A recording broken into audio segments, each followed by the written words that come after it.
Russia is a tricky, tricky country, and it's made all the harder because we think we know Russia, because we think at least the Cold War generation, thinks we know the Soviet Union.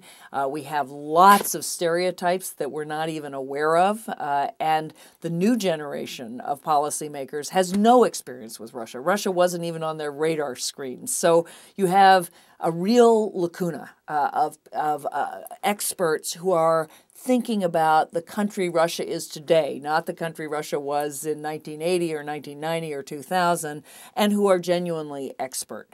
That means we need to proceed with real care.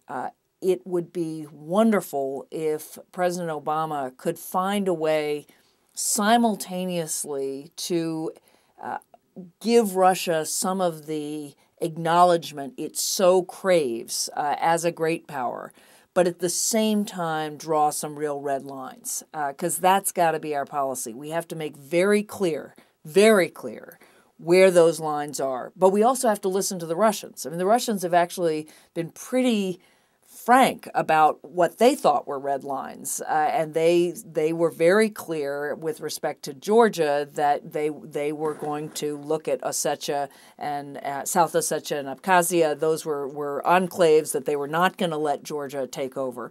We have to pay attention when they say that. We have to treat that as we would if China or the EU or any other major power told us these are our vital interests. We have to pay attention because we expect them to pay attention to us. We also have to acknowledge where, in fact, the current Russian government has improved the lot of the Russian people. And we have to avoid looking at the current implosion of the Russian economy and thinking, well, that's great, they're going to go down again. That's trouble for us. That's major trouble because in the end, the Russian government is not going to stand by and lose support.